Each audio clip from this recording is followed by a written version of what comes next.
calling all my footy fans from all around the globe. Straight out of NYC, this is The Line Breaker. Hey, what's up? It's Pano. Welcome to The Line Breaker. I have my boy, Dimitri, a.k.a. Juicy, here with us. I introduced Juicy myself. I'm going to do the bulk of the talking here because I already know in this casual footy episode, Dimitri's got a lot of talking to do, so I'm saving the talking for him.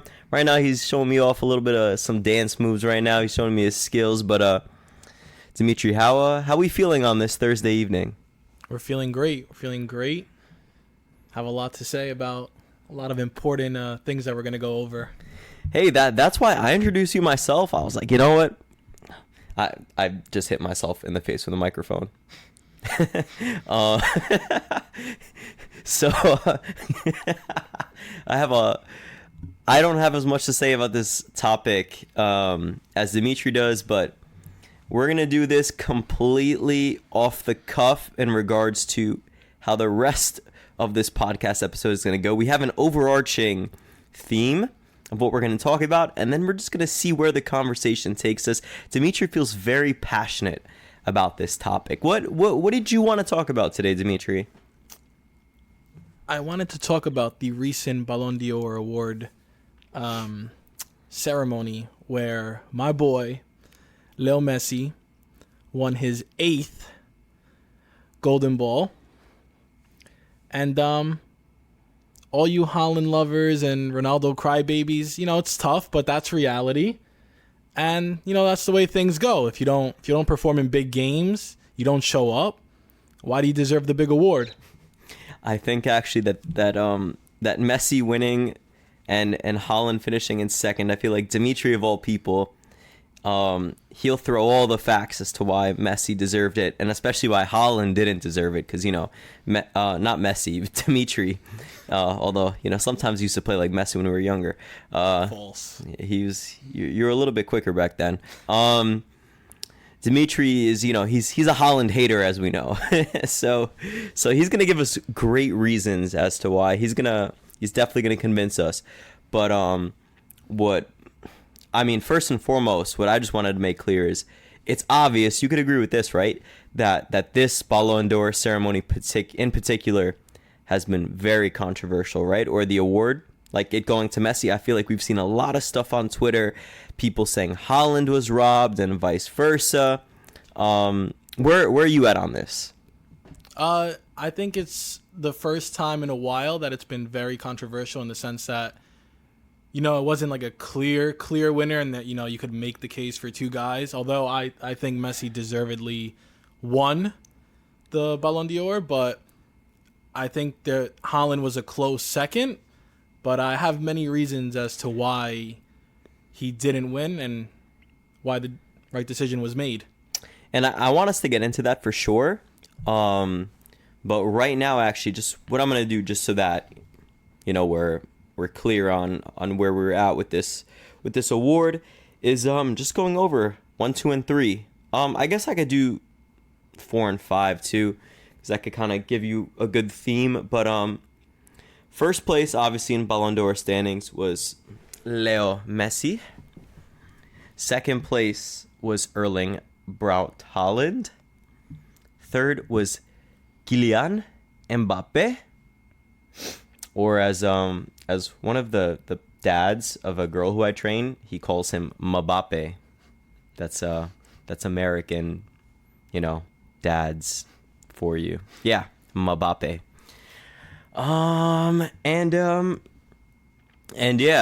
Fourth was KDB, Kevin De Bruyne, and fifth was Rodri.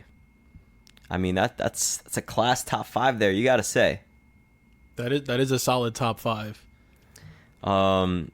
Now, it seems that the actual numbers, the scores have not been released yet in regards to what the points were, but you got to think it was a close one. Do you have I don't see the points here, so it seems maybe they haven't released that yet. I could see it being closer than in other years. But again, I think it was between like a 2-horse race between Haaland and Messi. But, Mbappe does deserve that third place. Don't see anything wrong with that. But, yeah, overall, I think it was a 2-horse race for this year's Ballon d'Or. And hey, some people think that this was Erling Haaland's to lose. A lot of people think that. A lot of people believe that. I know you are not in that camp. So, look, I don't necessarily have a horse in this race. I can see why people feel like Haaland should have won it. And I think that with trophies and stats and everything, there's a very good case to be made for why Haaland should have won this.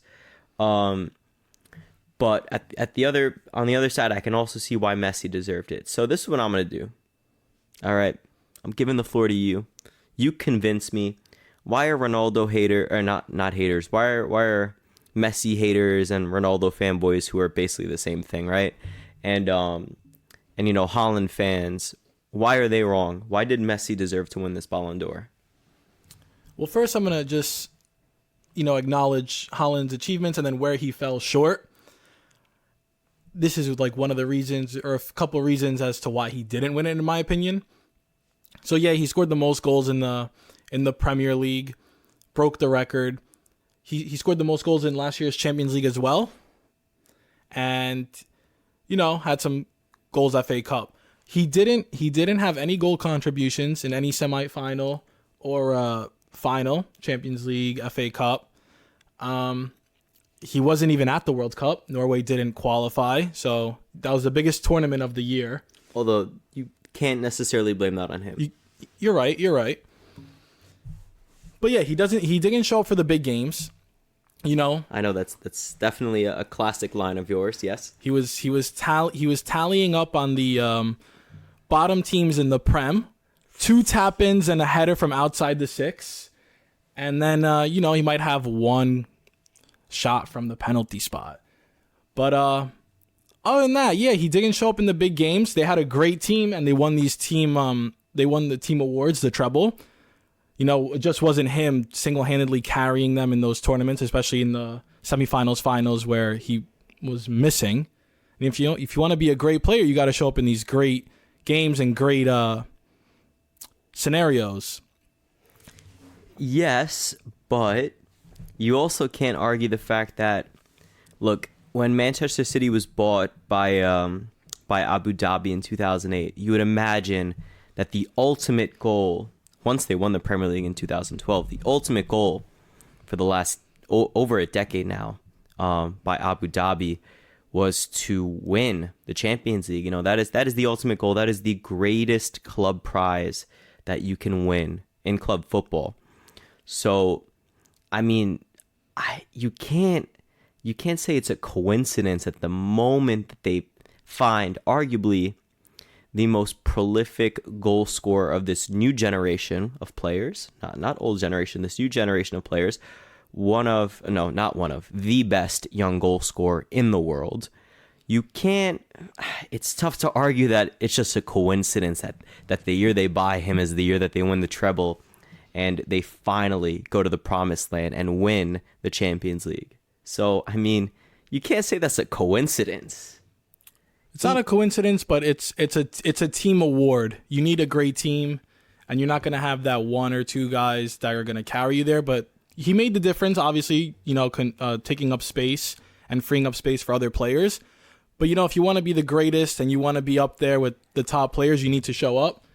I feel like if Messi and Ronaldo didn't show up at the heights of their career in the 20 teens, we would have been ripping them to pieces if they didn't score in big games, come up big when their teams needed them. I feel like you can name so many Ronaldo late goals, headers, bicycle kicks.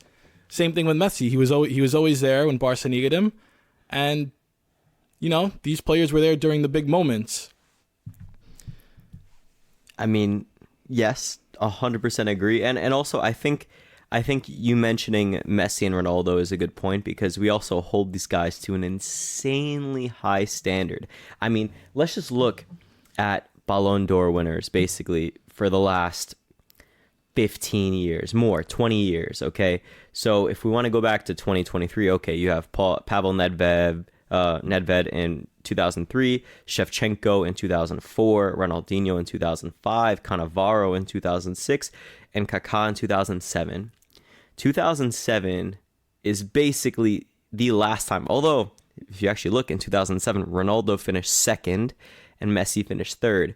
That's basically the beginning of, the reign of Messi and Ronaldo. And from that moment forward, it was basically a monopoly. Ronaldo in 08, Messi in 09, Messi in 10, Messi in 11, Messi in 12, Ronaldo in 13, Ronaldo in 14, Messi in 15, Ronaldo in 16, Ronaldo in 17.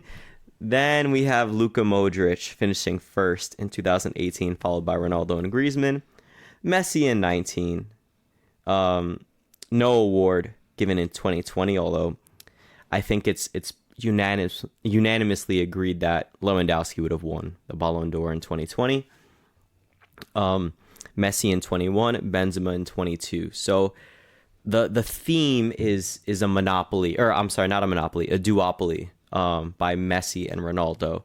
And I think we were talking about this a little bit off the mic before about how Messi and Ronaldo's level, as much as, obviously it's a good thing and we put them on the pedestal, if anything, we put them in a godly status that they deserve, it also kind of hinders them. And I kind of want you to talk a little bit about how you see why sometimes, because Messi and Ronaldo are so good and have been so good for so long, it also has kind of held them back because we just look at them differently. Yeah, it's definitely held them back at times because we hold them to such a high bar, which we probably have never held another player to. It seems like if you see any of their teams play in a game and you don't see them on a score sheet, without watching the match, you automatically assume that they had a bad game or they didn't play up to par. Meanwhile, it could be totally different that, they influenced the game, they made space for the other player to score, or they contributed to that goal. These guys can change the game a million different ways. Like, they were that good. Sheer dominance. Messi with the baggy shirt era. Ronaldo with his noodle hair. Ridiculous eras. But overall, most of their career over a decade, these guys were top two every year, head to head. And that's another thing that you got to tip your hat, that these guys were able to be the top two of the sport for such a long period of time. Now, I want to zero in because I had a point that I wanted to make with this, and I wanted to guide you there. But I want to zero in on a couple of the years where neither of them did win it. And I'm going to go with the first one, the obvious one that pops out to us. In their decade and a half long of dominance. That's 2018. So I think that 2018 is a really good way for you to kind of prove Messi's case for why he won it this year. So talk to me about what happened in 2018. For those of you that don't know, 2018 was also a World Cup year. And in that World Cup, France beat Croatia. Now, the player of the tournament that year was Luka Modric, although he did come runner-up to France. And he also had a good year with Real Madrid. He won the Champions League with his fellow mate Ronaldo. And, looking statistically at the top three that year in the Balon d'Or race, Modric, Ronaldo, and Messi, statistically, he lacked behind in goals by far, which was pretty obvious, and assists. How about you tell me, how many goal involvements did Messi have that year?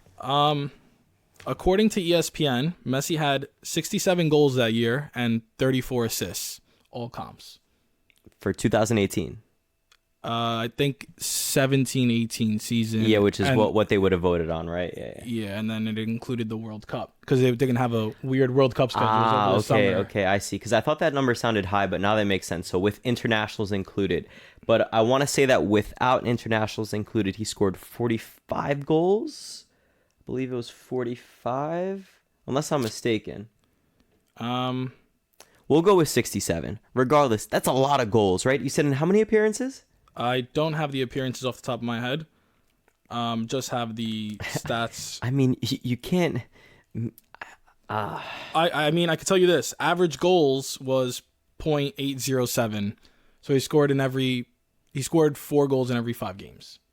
Yeah, okay. So obviously insane. And then he had 34 assists. You said correct? Yeah, almost an assist every 2 games.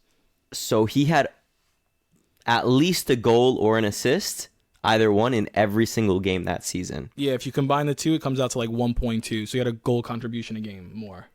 So that is, insane levels. Now, how about, just because why not, right? What did Ronaldo do? Oh, sorry, that? I do have games. 83. Messi had 83. 83. That's a lot of goals and assists. Games. So over 100 goal contributions in 83 games. Yes, and three trophies won that year.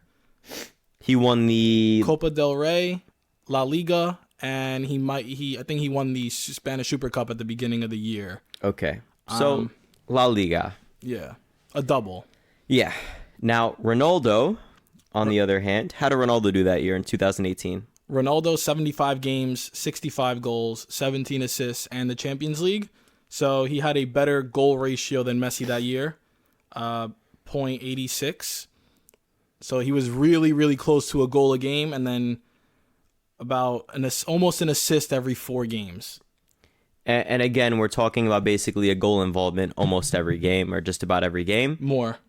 Yeah. And he won the Champions League. So he statistically outperformed Luka Modric, right? Goals and assists.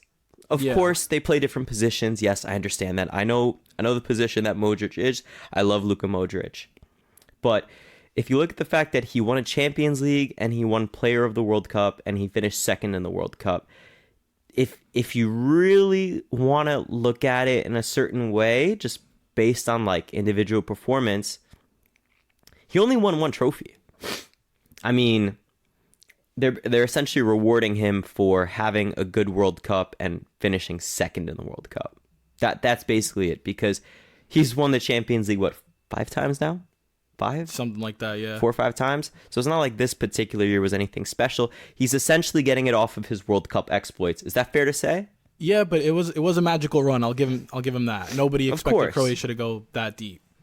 Of course, but that's the key thing there, right? Nobody expected Croatia to go that deep. Just like nobody expects, just like on the other side, everybody expects Ronaldo and Messi to perform at the highest level, to score 60-something goals a game, to get over 100 goal involvements in a season or something like that, or almost 100 goal involvements for Ronaldo, to basically be getting a goal and assist every game. So if you really want to look at it, like, Messi was a little unlucky that year. He was. Just so we could compare the stats, Modric's year looked like 81 games, 4 goals, 13 assists that season. And at the same time, okay, Messi didn't exactly, light the world on fire at that World Cup, but they made the knockout rounds. They definitely made the knockout rounds. They did. I think they played France in that firecracker game, 4-3. It was 4-3. I think Mbappe scored twice that game. I think it started off with a Di Maria screamer, and then Pavard. That's the Pavard screamer also. Yeah, that was a firecracker of a game. It was like 4-2. Argentina scores late, 4-3, and then they miss one very late in the game. Portugal also wound up losing in the round of 16 as well to Uruguay. Great Cavani header that year. Yeah, that's like the flying one, right? The one where he went like airborne for a while, like Ronaldo style almost. So yes, okay, so maybe they didn't perform well in the World Cup, but Messi won La Liga. He had an insane season, still like one of his better seasons. It was definitely one of his better ones. And Ronaldo, same thing. And Ronaldo won a Champions League. So it's tough for me to look at that and be like, oh, well, of course Luka Modric 100% deserved it. I mean, Antoine Griezmann finished third that year because he won the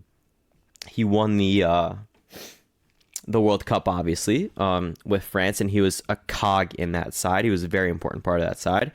But at the same time, you know, it's pretty easy to see that he was a little unlucky that year. He was. I mean, he won the Europa League also that year and the UEFA Super Cup with Atletico Madrid in 2018. But still, I mean, You have him there. Ronaldo doesn't even make the top 3. Ronaldo won a Champions League, and he scored all those goals. To me, it just feels like all those numbers meant nothing, because in the end, it was like really the World Cup that won it for Modric. So I think that's a pretty easy way to compare, or that's a pretty easy scenario to compare with this year. I agree. I agree with that. This year you got Erling Haaland, who obviously had an insane year. He broke the Premier League goals record. And look, he was a machine. He won the treble. Pretty sure he led the league, the Champions League in goals as well.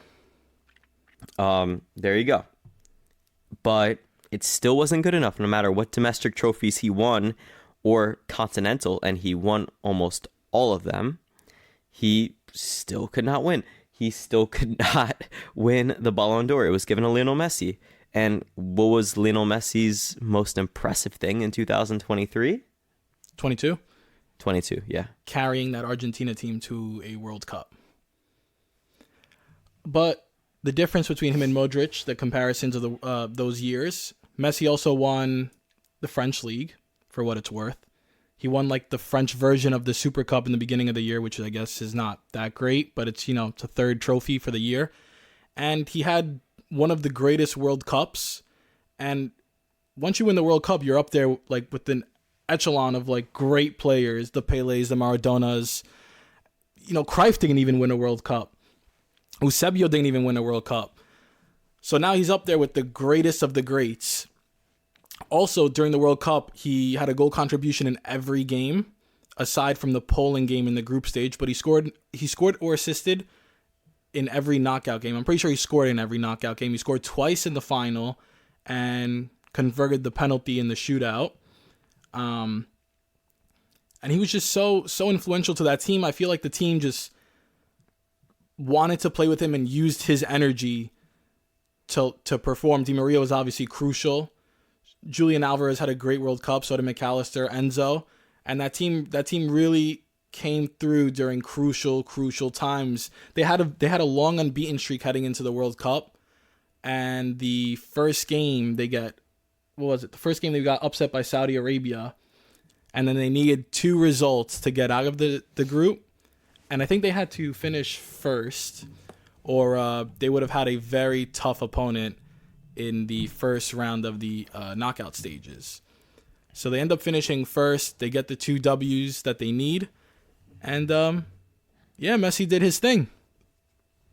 And, of course, the rest is history with it. So, I mean, look, if I'm looking at it that way, I can see why Messi was given it. I know everyone's memeing out, Inter Miami. He didn't have a good season with PSG. He did win the player of the tournament for the World Cup, and he did come runner-up by, I think, 1 goal.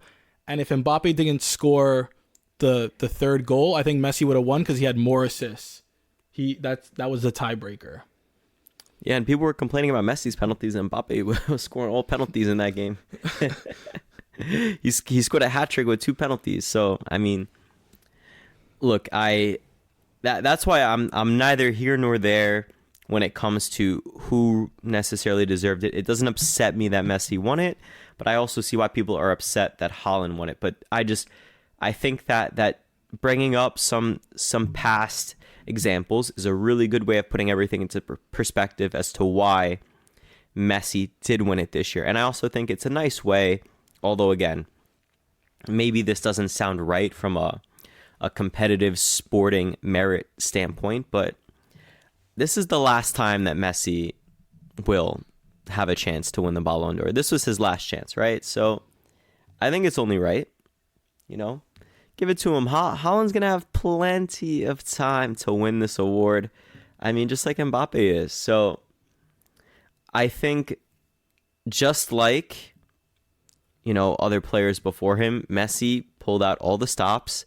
He gave it one last go, every last bit of energy he had left into winning this World Cup for Argentina. And I think that deserves to be rewarded. So that's why you convinced me. That's why Messi should have won this Ballon d'Or. Erling Haaland, obviously you had an insane year.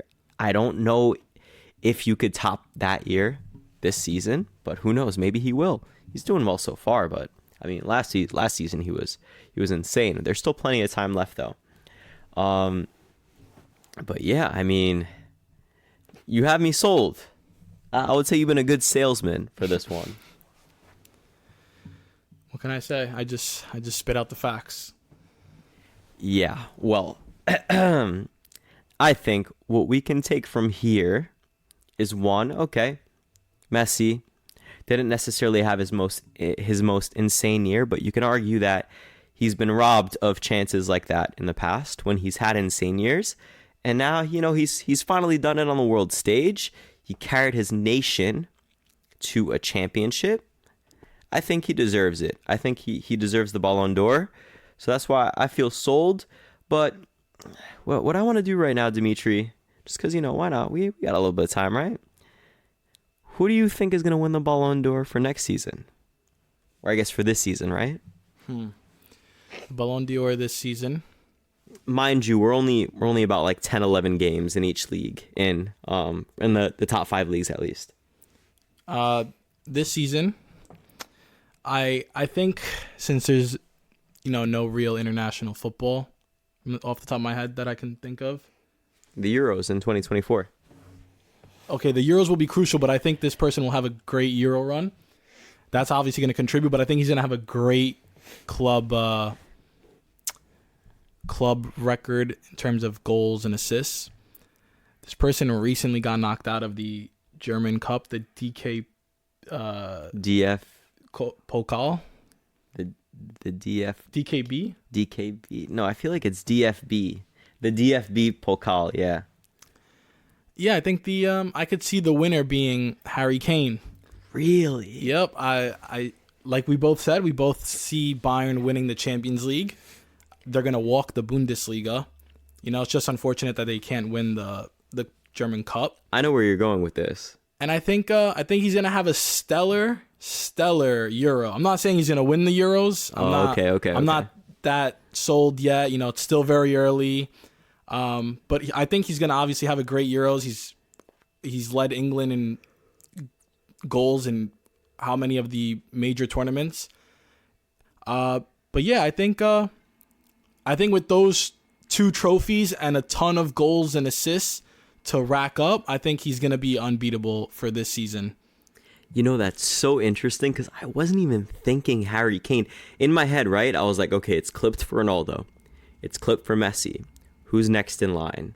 I mean, we were talking about players before who probably deserve to have a higher standing, like players who maybe deserved a little bit more. A guy like KDB, you could say he was super crucial to Manchester City winning the Champions League last year.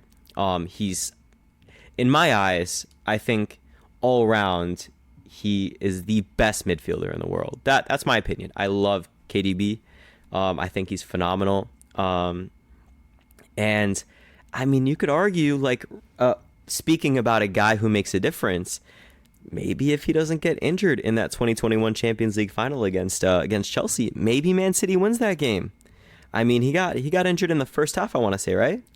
Well, yeah, when Rudiger mugged him, but yeah. All right, well, how it happened doesn't really matter. But what happened, what does matter,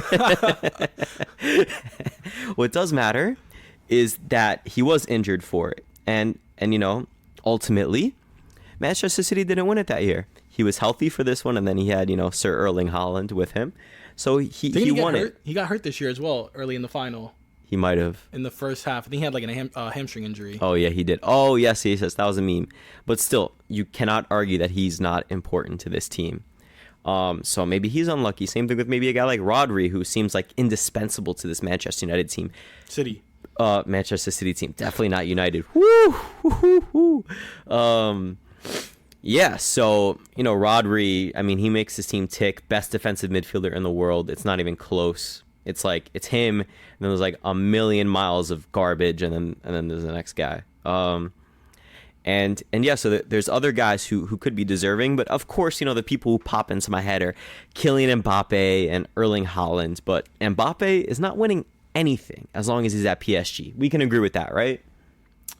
Yeah, I feel like his league title doesn't hold as much weight as, the other, I would say, three major leagues, being La Liga, the Premier League, and the Bundesliga. I think Copa del Rey holds a higher standing than Ligue 1. So let's be real now. So yeah, Mbappe, in my eyes, no shot. Even if he wins the Euros, no shot. He won the World Cup. I mean, in 2018, but he won the World Cup, and he wasn't even anywhere close to those standings. And I'm pretty sure he had like a killer year with PSG that year too. Yeah, he was on PSG, right? He definitely was on PSG that year. Yeah, he was. So, next guy in line is Erling Haaland, right? Erling Haaland, I think they could make the Euros, right? Norway could make the Euros still? I believe I think they could. I'm going to buy some time while Dimitri looks that up right now. I'm pretty sure that they can win the Euros, but even then, do we expect them? It's just him and Odegaard. Do we expect them to carry and to bring them late and have a fairy tale run? I don't really think that currently, I don't think the quality's there. Currently, they're sitting in third in their group, 5 points and a game more played than Spain and Scotland.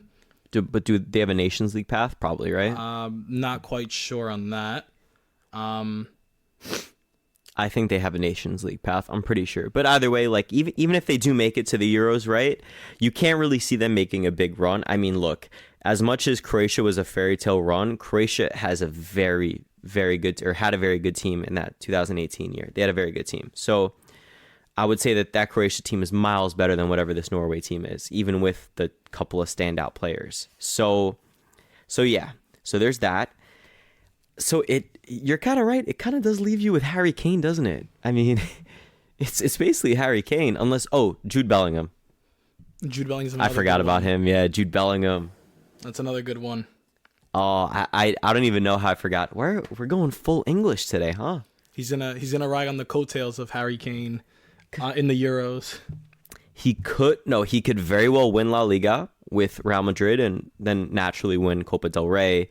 Naturally, win the Champions League as well. He could. Madrid could win. They're always favorites, right? It's Madrid. He could win the Champions League with Madrid. And I mean, look, I'm going into Euro 2024 thinking that football is finally going to somewhat bring itself home. So I'm kind of, I'm always riding the England bandwagon. You know how it is. But yeah, even with Gareth Southgate as his manager, I think, he could still do it. So could we think of anybody else who could possibly win? I mean, those are like the two like standout superstars, right? I feel like I'm forgetting someone. There's got to be someone I'm forgetting. Who do you mean by two? Haaland and Mbappe? No, not Mbappe. I'm thinking Bellingham. Oh No. No, I mean like Kane and Bellingham. I mean that's got to be it. There's going to be people right now like going crazy in the comments or whatever, saying like, "Oh, what are you talking about? It's this person, that person, that person." But like, there's only so many players left that we can choose. Jamal Musiala, if he wins the Champions League with Bayern Munich and then he wins the Euros, maybe you could say him. That's a decent shout. I'll give myself that. Jamal Musiala, Chelsea youth product. Jamal Musiala. That's a good one. Okay, so I got like 3 names there. I can't think of anybody on Spain. I can't think of anyone on Spain. Yeah, I can't see it. Besides Rodri, if City wins it again. But even then, like, midfielders typically don't win the prize. Very rarely do they. Sometimes they do. Sometimes even defenders do. And I believe a goalkeeper has won it once as well. But not very often do players, less goal scoring players win it. So I can't really think of any. You got nothing, right? No, I'm just gonna stick with my gun, Harry Kane. You got nothing? Yeah, Julian Alvarez. Definitely not Julian Alvarez. Harry Kane is a good shot. I'm gonna agree with you. I'm gonna go Harry Kane. It'd be amazing if he did win it. That'd be cool. So yeah, I mean, what we want to know is, for one, and I want you to let us know in the comments, on socials, whatever it is, I want you to let us know, do you think that Messi deserved the Balon d'Or? If not, who did? if you think it's Erling Haaland, did he deserve Balon d'Or? Or why did he deserve the Balon d'Or? If you think that it was Erling Haaland who deserved it, tell us why. And also, who do you think is going to win the Balon d'Or for this year? We want to know. Obviously, Dimitri and I have thrown out a couple names. We said Bellingham, Kane. I mentioned Musiala. Hey, maybe even Haaland if somehow Norway makes a crazy run in the Euros. And then City continues to perform. So you got some options there, but if you have an obvious one off the top of your head, you let us know. You let us know in the comments on socials. And what I want, we haven't really asked at all since we've been recording episodes and uploading them. What we want from you guys, okay, we want to ask you guys a favor, is please do not forget to subscribe, whether it's on your podcast app or follow/subscribe on podcast providers. Subscribe to us on YouTube. Follow us on the socials, on Instagram, on Twitter. We're on Threads, even though nobody even uses that. And also, please leave us a 5-star review on your podcast app. It goes a long way into helping us, and even downloading our podcast, even if that means that it eventually gets, it eventually gets undownloaded just because, there's more podcasts. Obviously, we don't want you guys to fill up the space with just our podcast, fill up the space on your device. But downloads really help us. So please, please, please give us a 5-star review and download the podcast, follow us, everything. It's a huge help to us. It's going to be a huge help in helping us grow and making us grow. And, like, comment, and subscribe on YouTube. So thank you so much. We really appreciate you guys. We're seeing a huge uptick in views and all that, and engagement overall. So just keep it up. We really appreciate you guys. That concludes this episode. A little casual footy talk that wound up being a whole debate and a whole chat on the Balon d'Or. My name is Pana. I'm Dimitri, a.k.a. Juicy. And we're out of here.